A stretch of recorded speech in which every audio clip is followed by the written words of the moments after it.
नमस्कार, আমি প্রিয়া দাস, শান্তিনিকেতন সেবানিকেতন নার্সিং ইনস্টিটিউটের থার্ড ইয়ার জিএনএম স্টুডেন্ট।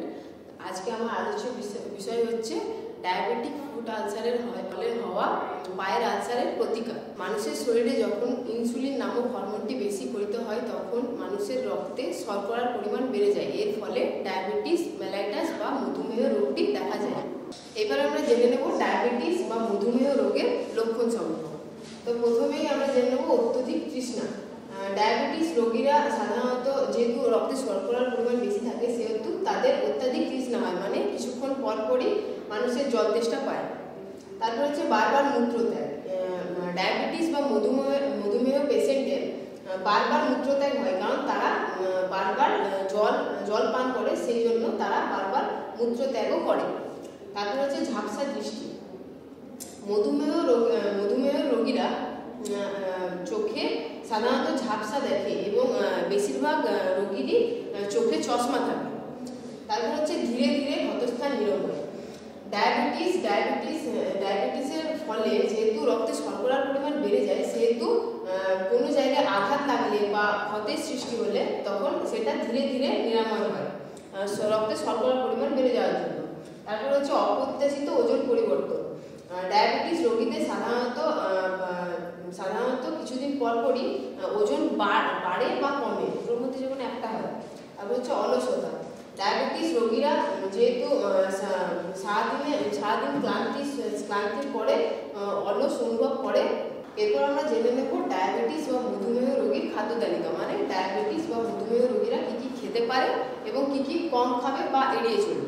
প্রথমে হচ্ছে গমের আটার রুটি, আউশ চালের ভাত, কাজু কিশমিশ।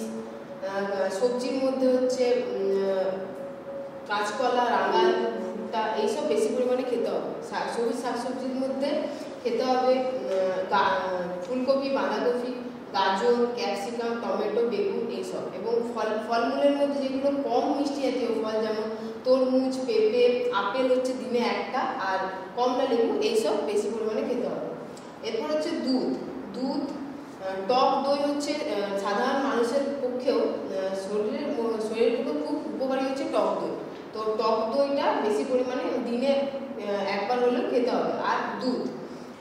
তারপর হচ্ছে মাছ, মাংস, ডিম, এগুলো হচ্ছে সাধারণ দিনে কম পরিমাণে, মানে যেহেতু প্রোটিনটা আমাদের শরীরে দরকার সেহেতু আমাদের এগুলোকে পর্যাপ্ত পরিমাণে খেতে হবে। এবারে একদম কম বা এগুলোকে এড়িয়ে চললেই ভালো হয়, যেমন তেল, মাখন, চকলেট, বিস্কুট, এগুলোতে হচ্ছে তেলের পরিমাণ খুব বেশি থাকে, মানে স্নেহ জাতীয় পদার্থ বা ফ্যাট জাতীয় পদার্থ, এগুলোকে আমাদেরকে এড়িয়ে চলতে হবে। এখন আমরা জেনে নেব ডায়াবেটিসের ফলে হওয়া পায়ের আলসারের আমরা কীভাবে প্রতিকার করব। 1 নম্বর হচ্ছে প্রতিদিন পায়ের পর্যবেক্ষণ। আমরা দেখলাম একটু আগে যে রক্তে যেহেতু শর্করার পরিমাণ বেড়ে যায় সেহেতু আমাদের ক্ষত তাড়াতাড়ি সারে না, সেই জন্য আমাদের পায়ে যাতে ক্ষত না হয় সেটা আমরা প্রতিকার করব। পায়ে জুতো পরতে হবে। আমরা যদি খালি পায়ে হাঁটি রাস্তাতে তাহলে আমাদের পায়ে ক্ষতের সৃষ্টি হতে পারে, সেই জন্য আমরা পায়ে জুতো পরে সবসময় হাঁটি। ডায়াবেটিস নিয়ন্ত্রণ। আমাদের যে জিনিসগুলো কম খেতে বলা হয়েছে, যেমন মিষ্টি জাতীয় দ্রব্য, মাটির তলের জিনিস, মাটির তলের সবজি, এইসব, এগুলো আমাদের কম খেতে হবে। এবং যেগুলো আমাদের পক্ষে স্বাস্থ্যকর শাকসবজি, প্রোটিন জাতীয় জিনিস, এগুলোকে আমাদেরকে বেশি করে খেতে হবে। ওজন নিয়ন্ত্রণে রাখতে হবে। আমরা দেখলাম যে ডায়াবেটিসের ফলে ওজন বাড়তে বা কমতে পারে, সেই জন্য আমাদের খাবার ঠিকঠাকভাবে নিয়ন্ত্রণ করে ওজন নিয়ন্ত্রণে রাখতে হবে। ধূমপান ও মদ্যপান এড়িয়ে চলা। ধূমপান ও মদ্যপান হচ্ছে খুব খারাপ একটি অভ্যাস। এগুলির ফলে শুধুমাত্র যে ডায়াবেটিসের ক্ষতি হয় তা নয়, এর ফলে শরীরে আরও অন্যান্য অসুবিধাও দেখা দিতে পারে, সেই জন্য আমরা ধূমপান এবং মদ্যপানকে এড়িয়ে চলি। ডায়াবেটিক ডায়েট মেনে চলা। ডায়েটে যে জিনিসগুলি কম খেতে বলা হয়েছে সেগুলি আমরা কম খাবো। নিয়মিত ব্যায়াম করা। ব্যায়াম করলে মানুষ সুস্বাস্থ্যের অধিকারী হতে পারে, এটা আমরা জানি, সেই জন্য আমরা নিয়মিত ব্যায়াম করব এবং শরীর সুস্থ রাখবো। তারপর হচ্ছে নিয়মিত ডাক্তারের সাথে যোগাযোগ করা। নিয়মিত ডাক্তারের সাথে যোগাযোগ করলে আমাদের সুগার কতটা বেড়েছে বা কমেছে বা শরীরের আর কী অসুবিধা দেখা দিচ্ছে সেগুলি সম্পর্কে অবগত হতে পারবো, সেই জন্য আমরা নিয়মিত ডাক্তারের সাথে যোগাযোগ করব। এবার আমরা জেনে নেব যে বাড়ির বাইরে কোথাও গেলে ডায়াবেটিসের মাত্রা কমে যায়, তাহলে আমরা কি করব?